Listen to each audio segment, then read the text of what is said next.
Shark tank India business reality show तो आप सबने जरूर देखा होगा। आप सबने इसमें सबसे तेज जवाब देने वाले, बात बात पर नाराज होने वाले जज अशनीर ग्रोवर की बातें भी सुनी होंगी। इनके तीखे तेवर ने सभी का ध्यान इनकी तरफ अट्रैक्ट किया। अशनीर ग्रोवर फिनटेक कंपनी भारत पे के को फाउंडर हैं। भारत पे कंपनी की शुरुआत ग्रोवर ने ही की है। हम भारत पे को अशनीर ग्रोवर का ब्रेन चाइल्ड भी कह सकते हैं। लेकिन जिस कंपनी की शुरुआत से ही अशनीर ग्रोवर इसके साथ जुड़े रहे, जिस कंपनी के क्यूआर को इन्होंने 0% चार्ज के साथ भारत की हर दुकानों में जगह देने का रिस्क उठाया, जिन्होंने भारत पे जैसी फिनटेक कंपनी को आरबीआई से लाइसेंस दिलवाया, वही अशनीर ग्रोवर जब शार्क टैंक के जरिए पूरे इंडिया में छाए हुए थे, तभी भारत पे के इस मास्टरमाइंड के साथ क्या हुआ? क्यों इन्हें अपनी ही कंपनी से इस्तीफा देना पड़ा? अशनीर ग्रोवर की कहानी देखें तो ये कहानी है स्टार्टअप इंडस्ट्री के बीच विवाद की कहानी। ये विवाद है फाउंडर और इन्वेस्टर का। इस इंडस्ट्री में फाउंडर्स के साथ अक्सर यही कहानी देखने को मिलती है, जहां बोर्ड मेंबर और इन्वेस्टर्स तब उस कंपनी के फाउंडर के खिलाफ हो जाते हैं जब वो कंपनी ग्रो कर चुकी होती है। पर सवाल उठता है कि किसी भी स्टार्टअप के फाउंडर्स के साथ इन्वेस्टर्स और बोर्ड मेंबर्स ऐसा क्यों करते हैं? देखा जाए तो भारत पे की ये कहानी उबर की कहानी से काफी मिलती जुलती है। उबर के फाउंडर ट्रैविस के साथ भी कुछ ऐसा ही हुआ था। सवाल सबसे बड़ा ये है, अशनीर ग्रोवर ने ऐसा क्या किया कि उन्हें अपनी ही कंपनी से रिजाइन करने को मजबूर किया गया? इसमें कोटक का नाम क्यों शामिल होता है और इस पूरे केस में नायका आईपीओ का क्या रोल है? कॉर्पोरेट गवर्नेंस अशनीर के खिलाफ क्यों हुई? स्टार्टअप इंडस्ट्री में अक्सर ऐसा क्यों होता है कि फाउंडर्स जिन्होंने कंपनी को खड़ा करने में बहुत ज्यादा मेहनत की, उन्हें ही कंपनी से बाहर निकाल दिया जाता है? इस पूरी कहानी को आप अशनीर ग्रोवर के द्वारा लिखी गई इस फेमस बुक दोगलापन के जरिए समझ सकते हैं। अगर आप अशनीर ग्रोवर की पूरी कहानी और स्टार्टअप इंडस्ट्री की कड़वी सच्चाई को समझना चाहते हैं तो इस पूरे शो को बड़े ध्यान से सुनिए। अशनीर ग्रोवर की ये बुक दोगलापन आपके इन सभी सवालों का जवाब अच्छी तरह से दे सकती है। हेलो दोस्तों, मैं हूं अभिषेक शर्मा और अशनीर की कहानी उनके पॉइंट ऑफ व्यू जानने के लिए और स्टार्टअप इंडस्ट्री की इस कड़वी सच्चाई से रूबरू होने के लिए हमारे इस शो के हर एपिसोड को ध्यान से सुनिए, क्योंकि दोगलापन की ये फुल बुक आपको स्टार्टअप इंडस्ट्री के बारे में बहुत सारी जानकारी देने वाली है। तो बने रहिए हमारे साथ, सुनते रहिए कुकू एफएम।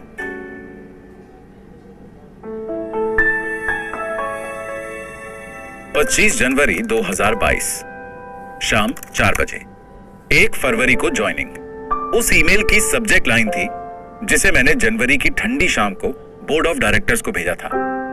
इस महीने की शुरुआत में मुझे भारत पे से एब्सेंस वॉलंटरी लीव लेने के लिए मजबूर किया गया। एक $3 बिलियन लगभग 20,000 करोड़ की कंपनी, जिसे मैंने पिछले 3.5 सालों में बहुत तेजी से बनाया था, उसके फाउंडर और मैनेजिंग डायरेक्टर के रूप में। पूरी जनवरी मेरे लिए धुंधली रही। मुझ पर एक के बाद एक कंट्रोवर्सी से हिट किया गया। रैंसम कॉल से जो शुरू हुआ था वो एक लीक्ड ऑडियो बन गया, और फिर लीक्ड लीगल नोटिस, और फिर कोटक बैंक द्वारा दिए गए मनमाने बयान। जब पूरा देश शार्क टैंक इंडिया को एंजॉय कर रहा था और एंटरप्रेन्योरशिप की नई लहर को सेलिब्रेट कर रहा था, जो इस देश में और लाखों टीवी स्क्रीन्स पर रोज रात को 9 से 10 बजे आती थी, मैं एक बोर्ड बैटल में लड़ाई कर रहा था, जो मुझसे भारत पे का कंट्रोल छीनना चाहते थे। महीने के आखिरी हफ्ते में मैं अपने ही को फाउंडर, हायर्ड मैनेजमेंट और भारत पे के इन्वेस्टर्स के धोखे और पॉलिटिक्स को संभालने में लगा हुआ था। एक बार जब मैं इस वॉलंटरी लीव पर गया, तब मुझे पता चला कि भारत पे के मालवीय नगर वाले ऑफिस के लॉक बदल दिए गए थे, सीसीटीवी बंद कर दिए गए थे, मेरे ऑफिस और डेस्कटॉप को तोड़ दिया गया था और वहां पर बाउंसर तैनात कर दिए थे।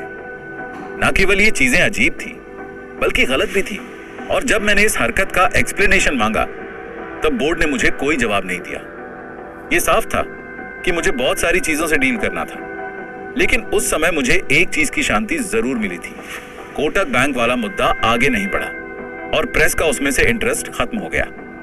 अब मेरा फिर से ऑफिस जाने का और बिजनेस के अगले ग्रोथ फेज पर फोकस करने का समय आ गया था। इसलिए मैंने ऑफिस फिर से ज्वाइन करने की इंफॉर्मेशन भेजी। 25 जनवरी 2022 शाम के 4:52। मैं घर पर अपनी डेस्क पर बैठा था और जनवरी के सूरज की किरणें मेरे कंधों पर पड़ रही थी। उस वक्त मैं काफी सारी प्रॉब्लम्स के बारे में सोच रहा था जिन्हें मुझे सॉल्व करना था। खास करके हमें नए बैंकिंग लाइसेंस को यूनिटी एसएफबी पर ऑपरेशनलाइज कराना था।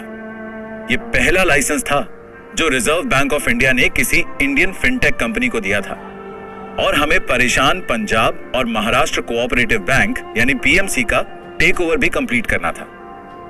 ये वीएसएस या सचिन बंसल नहीं था, बल्कि अशनीर ग्रोवर था जिसने पहली बार किसी फिनटेक को मिलने वाला बैंक लाइसेंस जीता था। ये कोई छोटा मोटा अचीवमेंट नहीं था और मुझे यकीन था कि ये कंपनी को और भी ऊंचाइयों पर लेकर जाएगा। लेकिन ये एक बहुत बड़ी रिस्पॉन्सिबिलिटी भी थी, क्योंकि हमें पहले 1 लाख डिपॉजिटर्स को उनके कैपिटल का एक्सेस देना था जो उनके पीएमसी बैंक अकाउंट में 2 सालों से फंसा हुआ था। मेरा थॉट प्रोसेस मेरे इनबॉक्स में एक ईमेल आने की नोटिफिकेशन के साथ ही टूट गया। उसकी सब्जेक्ट लाइन थी 11th बोर्ड मीटिंग के लिए शॉर्ट नोटिस। सरप्राइज की बात यह है कि मैंने फिर से ऑफिस कंटिन्यू करने का प्लान किया।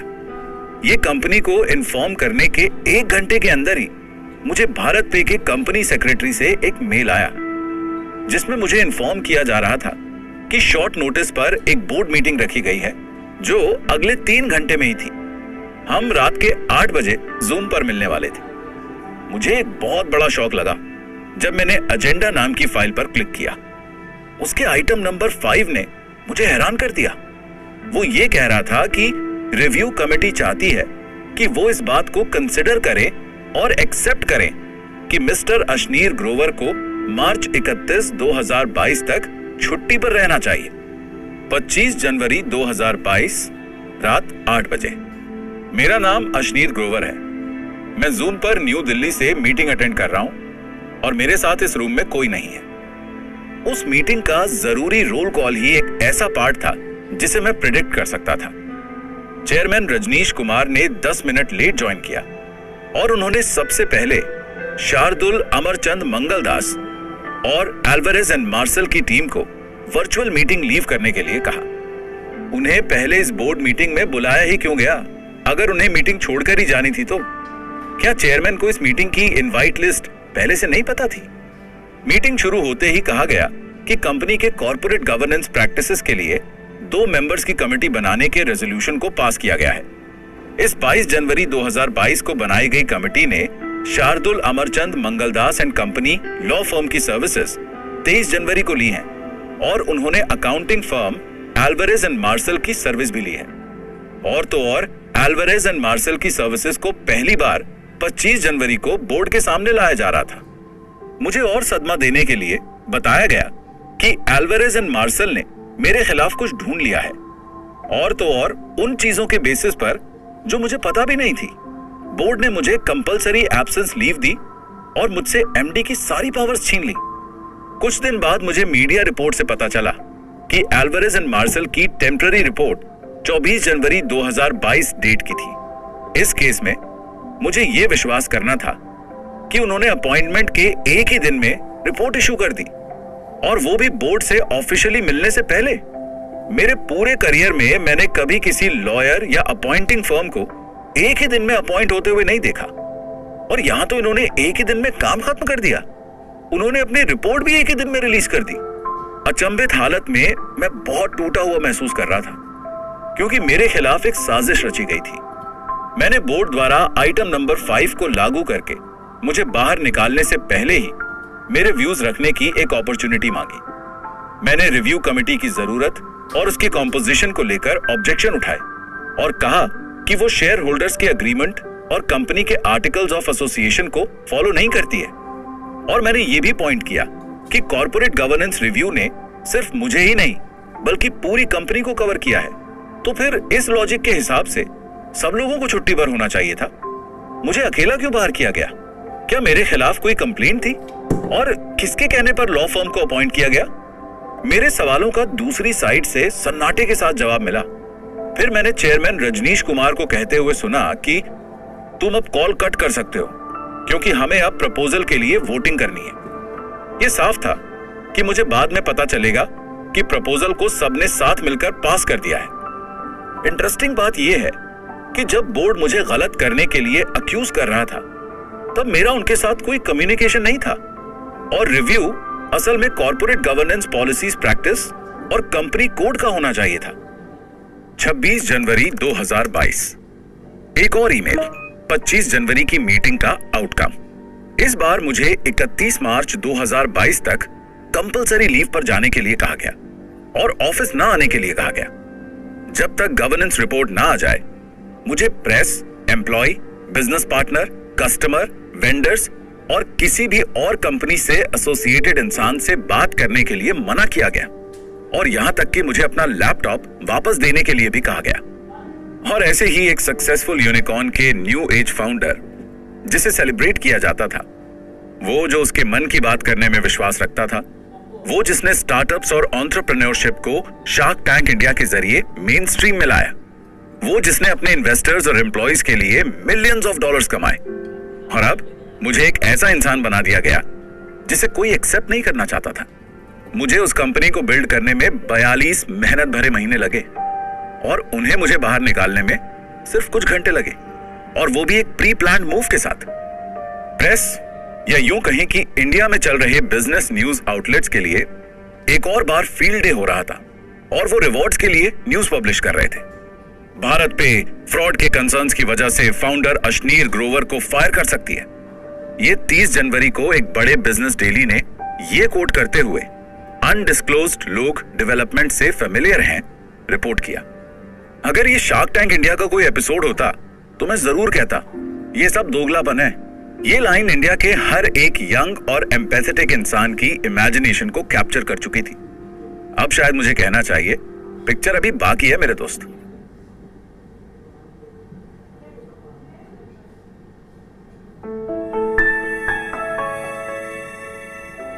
लड़का तो रिफ्यूजी है।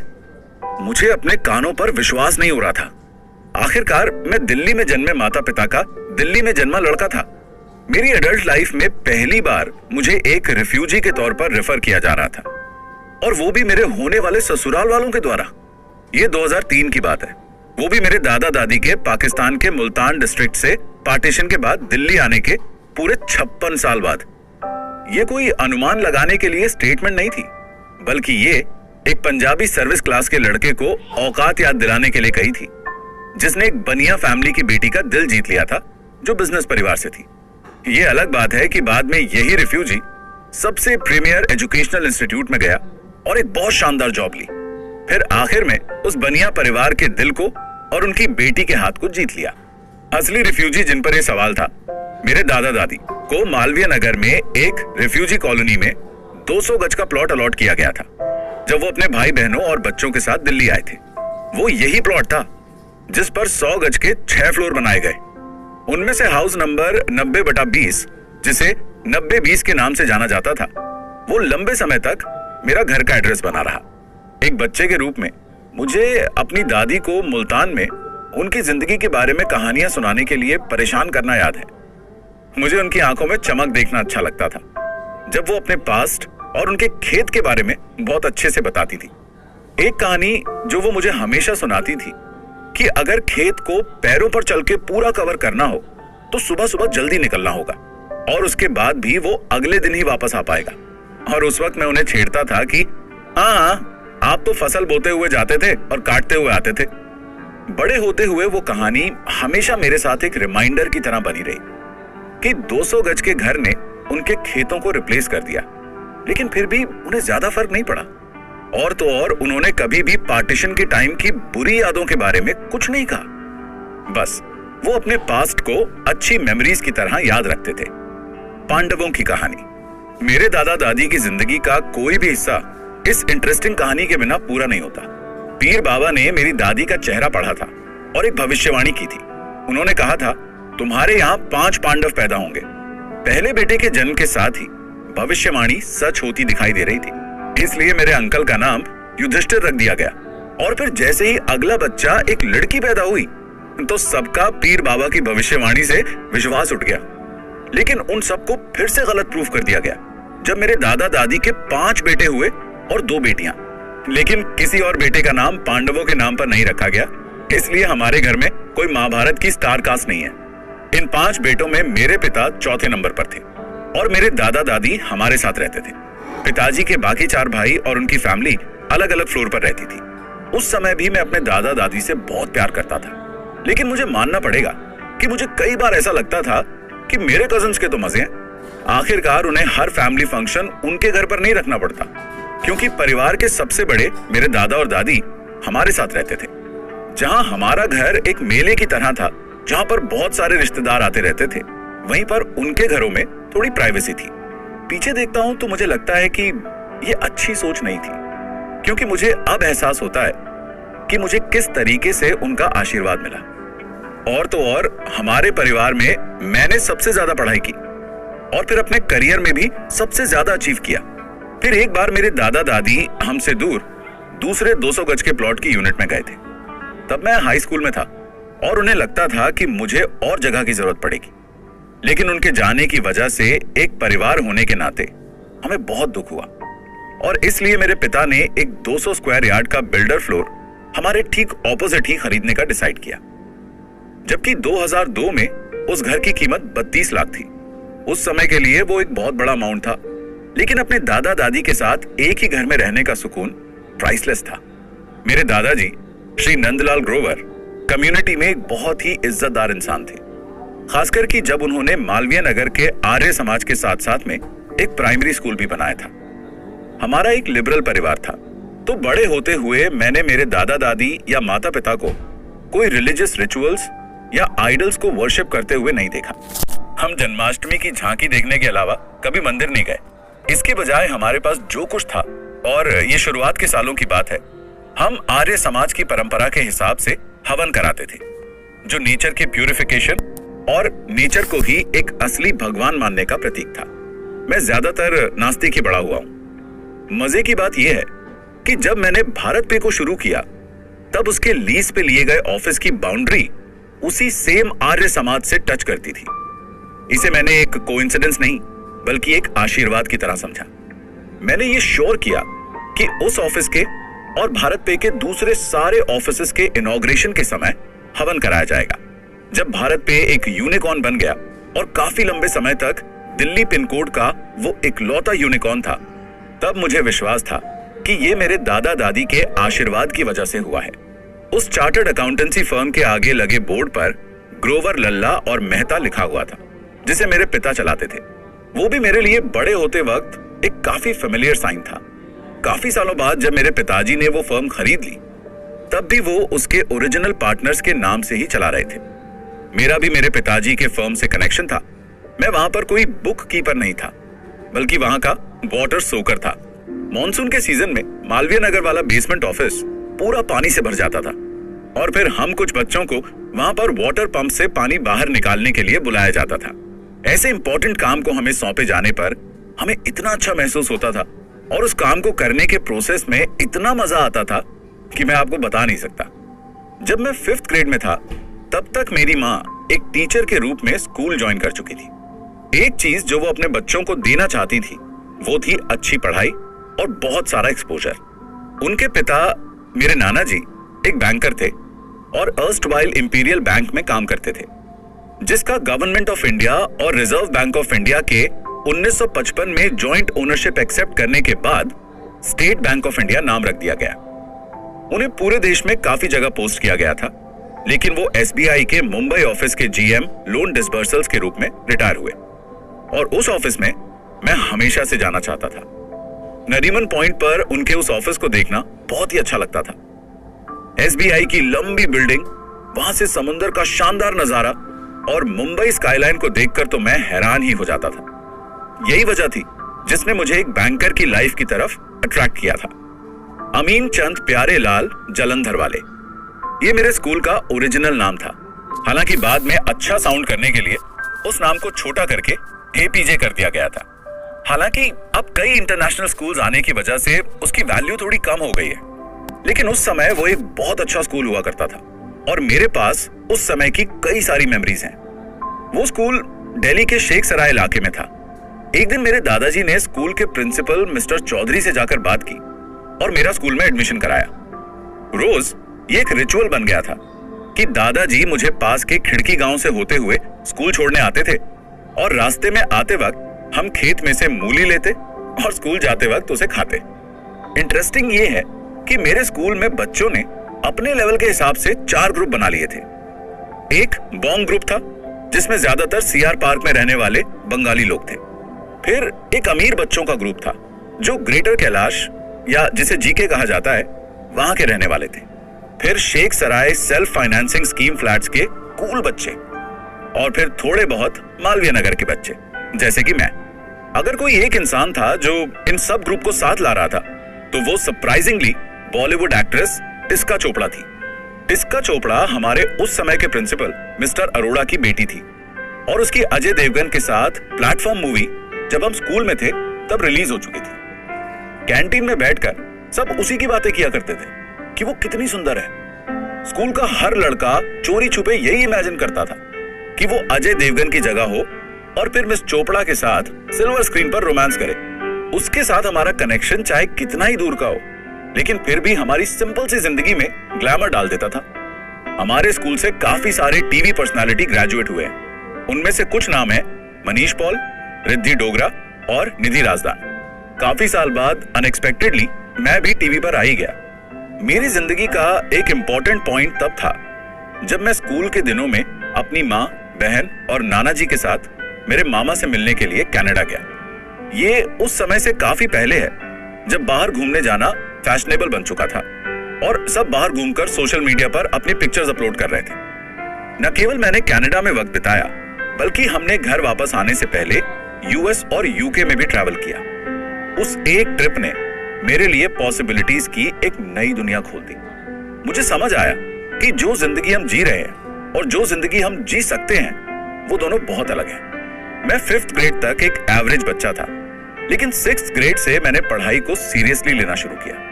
न केवल मैं समय पर अपना काम कर रहा था बल्कि मैं बहुत ज्यादा कम्पिटिटिव बन गया और मुझे मार्क्स कटने से नफरत होने लगी। अगर कोई था जिसे इस वजह से नुकसान हो रहा था तो वो थी मेरी बहन। मुझसे 4 साल जूनियर आशिमा भी अपनी पढ़ाई में अच्छी थी लेकिन मैंने उसके लिए पढ़ाई का बार काफी ऊंचा सेट कर दिया था। ओह, ये अशनीर की बहन है। जब भी मेरी माँ पीटी मीटिंग में मेरे टीचर से बहुत तारीफ सुनने के बाद मेरी बहन की क्लास में जाती तब उन्हें यही रिस्पॉन्स मिलता था। इसलिए मेरे ग्रेजुएट होने के बाद के 4 साल जो मेरी बहन ने स्कूल में बिताए वो उसके लिए सबसे अच्छे थे। Heart break. अपने स्कूल के आखिरी 2 सालों में मैंने पहली बार गर्लफ्रेंड बनाई। भाई अब कूल डूड बन गया है। ये रिएक्शन मुझे अपने फ्रेंड्स के गैंग से मिलता था जब मैंने भी कपल्स क्लब में एंट्री कर ली। लेकिन ये सब जल्दी खत्म हो गया जब एक दिन उस लड़की ने कहा कि मैं बहुत ज्यादा पोजेसिव हो रहा हूँ और फिर वो चली गई। सिंगलडम में वापस जाने के बाद अच्छा हुआ कि मैंने डिसाइड किया कि अब अपना करियर बिल्ड करने पर फोकस करने का टाइम आ गया। जब मेरे पिताजी अपनी सीए की प्रैक्टिस कर रहे थे तब मुझे ये क्लियर था कि मुझे वो करियर परस्यू नहीं करना। मुझे जल्दी समझ आ गया था कि सीए या डॉक्टर या लॉयर इन सब चीजों में ज्यादा स्केलेबिलिटी नहीं है और वहां पर सक्सेस आप कितने घंटे काम में देते हो उस पर बेस्ड है। और मैंने अपने पिता के साथ ट्रैवल किया था जब वो ओडिशा के एक एनटीपीसी प्लांट के ऑडिट्स करने के लिए गए थे। तब मैंने डिस्कवर किया कि असली मजा तो इंजीनियरिंग में है, बुक कीपिंग में नहीं। ये चीज मेरे पिता ने मेरे साथ शेयर की थी क्योंकि वो मुझे कुछ अच्छा करते हुए देख रहे थे, ना कि किसी और की बुक्स को मैनेज करते हुए। मैं कोई भी करियर चूज करूं, एक चीज मेरे फैमिली बैकग्राउंड से क्लियर थी कि मुझे मेरे बलबूते पर लाइफ में बहुत ऊपर जाना है। और हमारी रिफ्यूजी कॉलोनी की एक इंटरेस्टिंग बात ये थी कि वो एक अच्छी लेवलर थी। हम सब ने 0 से शुरू किया था, या शायद ये कहूं कि 200 गज के प्लॉट से, और वहां से हमने क्या हासिल किया वो हमारे ऊपर था। मैं कुछ बहुत बड़ा करना चाहता था लेकिन मेरे सबकॉन्शियस पार्ट में कुछ अच्छा सा करना है, बस यही था। और वो भी उस चीज को भूलकर कि मेरे परिवार ने पार्टीशन के दौरान कितनी परेशानियां सही।